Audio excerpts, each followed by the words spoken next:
Olá! Hoje a gente vai explorar a história de uma cidade que simplesmente se recusa a desaparecer. Uma cidade que viu impérios surgirem e caírem e que de alguma forma sempre continuou de pé. Essa é a incrível história de Jericó.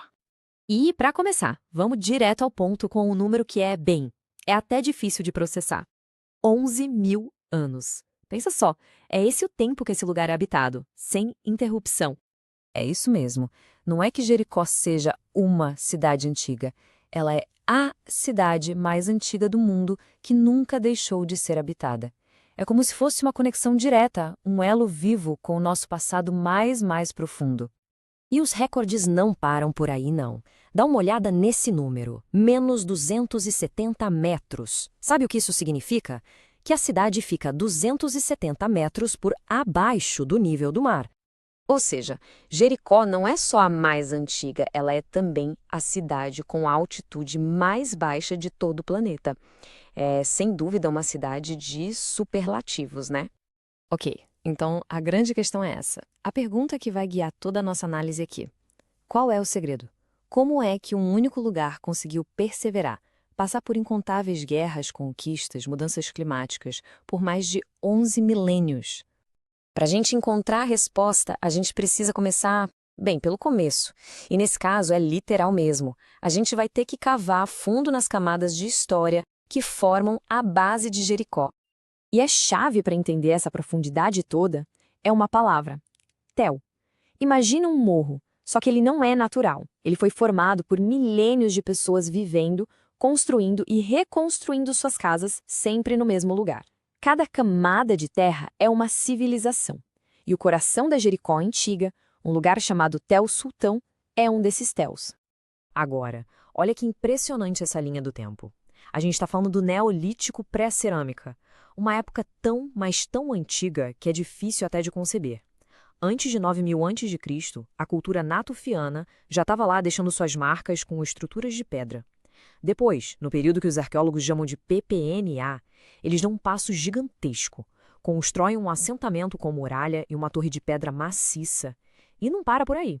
No período seguinte, o PPNB, a sociedade evolui ainda mais, com casas retangulares e uma forma de arte super complexa. E o mais maluco, tudo isso antes mesmo da invenção da cerâmica. E isso mostra o quão geniais eles eram, né? Pensa bem, numa época em que a maioria dos humanos vivia em pequenos grupos nômades, o pessoal de Jericó construiu a primeira muralha de pedra e a primeira torre de vigia que a arqueologia conhece. A sobrevivência já estava no DNA deles desde o comecinho. E a cultura deles era igualmente sofisticada. Os arqueólogos encontraram algo impressionante. Crânios humanos que foram cuidadosamente cobertos com gesso, com conchas no lugar dos olhos, para recriar as feições da pessoa. É uma prática fascinante e, vamos combinar, um pouco assustadora também. Muitos consideram isso o primeiro exemplo de um retrato na história.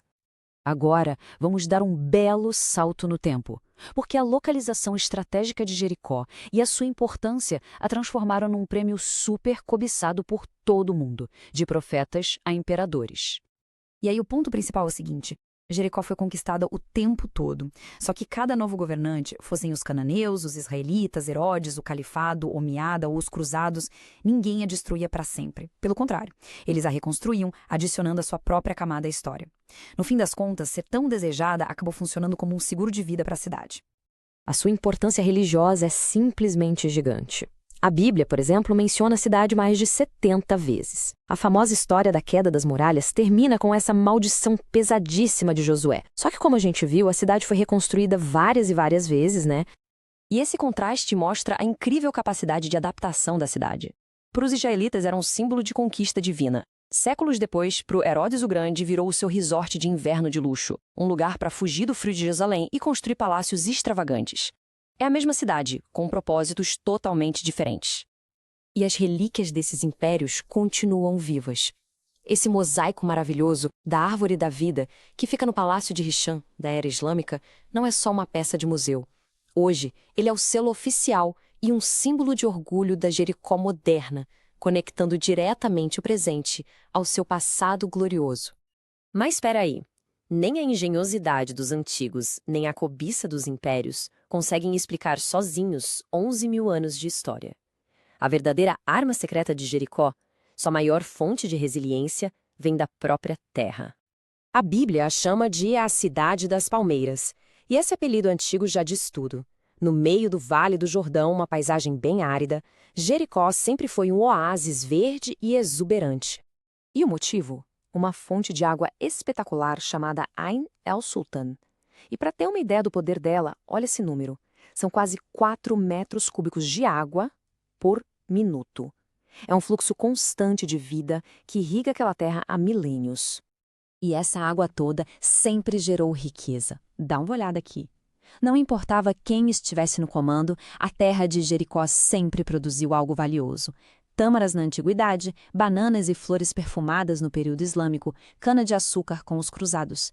Essa riqueza agrícola sempre deu um bom motivo para as pessoas viverem e cultivarem ali. E assim a gente chega aos dias de hoje para ver como todo esse legado continua, porque Jericó não é só uma ruína, não é um museu a céu aberto. É uma cidade vibrante, viva, onde o passado e o presente se encontram todos os dias.